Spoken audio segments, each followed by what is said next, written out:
Pero, official party with yung demo. Kasi may namatay ako ngayon. Sis, grabe, napaka-sorry talaga doon sa namatay kong kaibigan, no? Kasi bago lang namatay yung anak niya, ngayon namatay naman siya. Bakit? Anong sakit? Alam mo, hindi kasi makinig eh. Sabi ko, paliitin na yung tiyan niya. Hindi makinig kasi yung bang attitude natin, yung bang mindset natin na mahal, my God, akin na nga yung RTC, my dear. Hindi po ito mahal ang RTC, mga dear. Ang mahal ang buhay po natin. Nabibili lang po natin ito. Nabibili lang talaga natin. Ang mahal po is yung buhay natin. Tingnan mo, wala na siya. O, sino ngayon ang mahal? Ang RTC or yung buhay? Sige nga. Diba? So, basta hindi ako mapakali ngayon na talagang nawala na siya, wala na ako magagawa doon. Kaya lagi kong sinasabi sa inyo na andito po ako to save lives po, no? So, yung hindi maniwala, wala na po ako doon, okay? So, i-demo ko po sa inyo. Paano ba paliitin yung mga tiyan natin, no? Huwag po nating mahalin yung mga fats natin kasi yan po ang dahilan na maaga po tayo mamamaalam sa mundong ito, no? Tatanggalin natin yan. Paano ba, Virgin? Paano ba natin tanggalin? Meron ako dito, Virgin. Meron akong iniinom na pampalibel ng cholesterol ko. Sige nga, tingnan natin kung kaya bang gawin nung ininom mo para sa cholesterol itong mangyayari ngayon sa idinimo ko sa inyo nitong RTC, okay? In fact, mayroon akong dalan ngayon na sabi ng nito is good for cholesterol siya, nagpapalimal ka ng cholesterol. So, itatry natin. This is made from California po, no? So, nagdala ko na isa. I-ano natin itong RTC dahil ito is good for cholesterol din. Nagliligan ng cholesterol, magtutunaw ng fats, no? So, ayan. So, meron tayong 3 baso dito. Ayan siya. So, lagyan ko po ng warm water, no? Ayan. Warm water ito kasi yung katawan natin is yung mainit, di ba? Mainit yung katawan natin. So, itong isa warm din, pareho sila. Itong sa gitna, tubig lang. Ay, warm lang din. Pareho lahat warm, no? Ayan. So, warm lahat.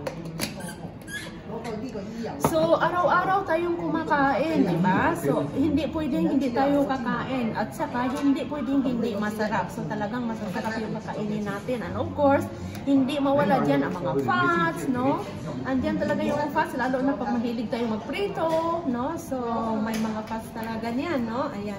So, mahilig tayong kakain ng burger, no? Kakain ng mga tosino, barbecue, adobo, at iba pa. So, ayan. Nagko-contribute yan ng mga toxins sa katawan natin. Hindi lang fats, plus toxins pa dahil doon sa mga panpalasa na ginagamit natin, pampasarap ng ating pangkain, no? Ayan. So ngayon, ito din, ganun din nangyayari, no? So, ito pala is represents to our body, no? So wala pa tayong tinitake, wala pa tayong kinakain, malinis pa yung katawan natin, no? Ayan. So, malinis pa yung katawan natin, no? Pero, in the long run, simple kakain na tayo. Habang lumalaki tayo, kumakain na tayo, no? Lahat na lang kinakain natin, wala na tayong pakialam. So, ganito na, no? Na itong katawan natin, marumi na, no? Ayan. So, mali pala itong demo ko. Mali, sorry. Mali, sorry. Sorry. Meron, pwede? May aloe vera gel. Pwede? Ay, meron. Uy, buti na lang meron. Sige, okay. So, ito para sa RTC. Thank you, my angel. Mali. Kaya nagtaka na ako. Buti na lang, may tayo. Pakita ka nga dito sa my dear ating rescue angel natin. Ayan. So, buti na lang, may tayo, may rescue tayo. Ayan, no? So, hiramin natin yung aloe vera gel niya. Yes. So, ito din satisfied user din sa aloe vera gel, no? So, ayan. So, ayan. Buti na lang mayroon siyang aloe vera gel at natin, no? Ayan. So, mali pala yung mali yung plano ko. Ayan. Okay. It's okay. Never mind kasi mayroong nag-rescue sa atin. Thank you, Lord. So, ganito itong i-share ko dahil, diba? So, itong sa gitna, lagyan natin ng cholesterol. Itong styrofoam. Itong styrofoam represents the cholesterol in our body. Okay? Ayan. So, ilagay natin, durugin natin. at mayroong buong. Ayan. So, lagyan natin itong Arctic Sea. Kaya lagi kong sinasabi, no, sinishare ko sa inyo, tanggalin natin yung tiyan mo, no, yung namatay. Sorry talaga sa namatay kong kaibigan. Hindi nakinig sa akin. Ayaw na makinig sa akin. No? So, ayan. Anong mangyayari kung iinom tayo ng Arctic Sea, no? Itong Arctic Sea, siya yung tutunaw ng fats. Yung styrofoam na yan na nag-represent sa mga fats, no? Siya yung tutunaw ng fats, itong Arctic Sea. Okay? So, isa lang ilagay natin, no? Tingnan natin kung i-effect ba yung isa, no? Ayan. So, isa lang.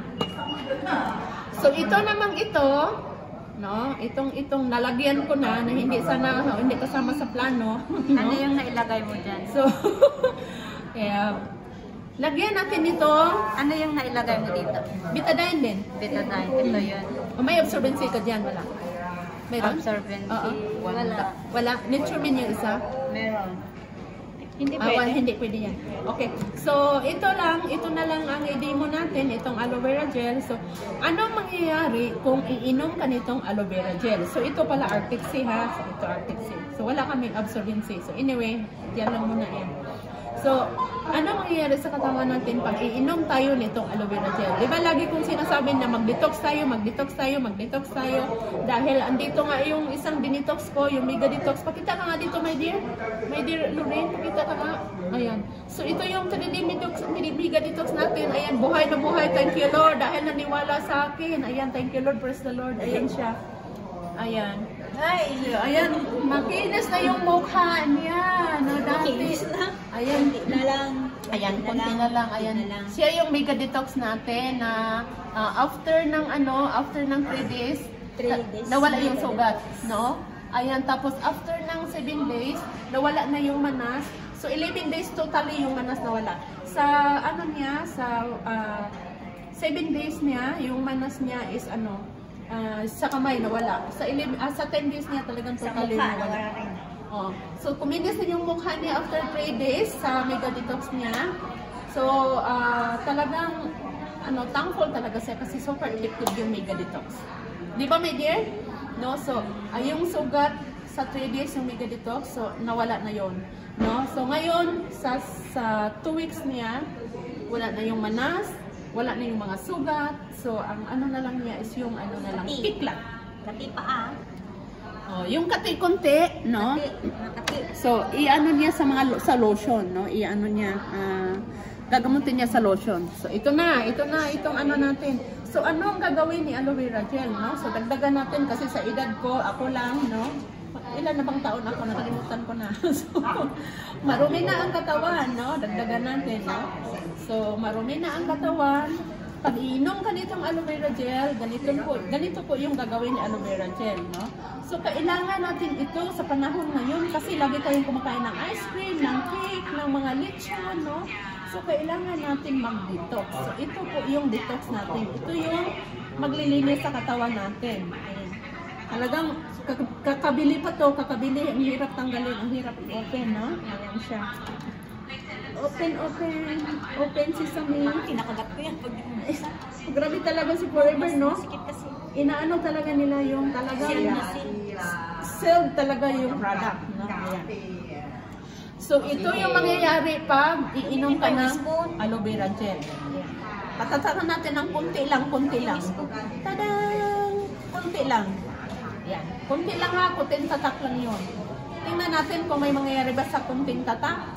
Ding. Wow! So, may luminaw ng konti, no? So, what I said, if you drink less, then konti lang din yung ma-cleanse. So, drink more. Patatangan natin ulit. Yun na siya. So, kailangan 1/4 sa glass, 1/4 sa baso yung inumin mo. Huwag mong tipirin, huwag kang gumamit ng spoon. Sabihin mo, ay isang kutsara lang bibigyan para tipid. Huwag po, kasi ma-underdose ka po. So, kailangan 1/4 sa baso yung inumin para maging effective yung cleansing, no? So, wala naman siyang overdose. The more you drink, the more you cleanse. So, ganyan po ang mangyayari pag iinom tayo lilinisan po yung katawan natin. Matatanggal po yung toxin sa katawan natin. So, ayan, maiwasan natin yung malubhang sakit. Maiwasan natin yung sudden death, no?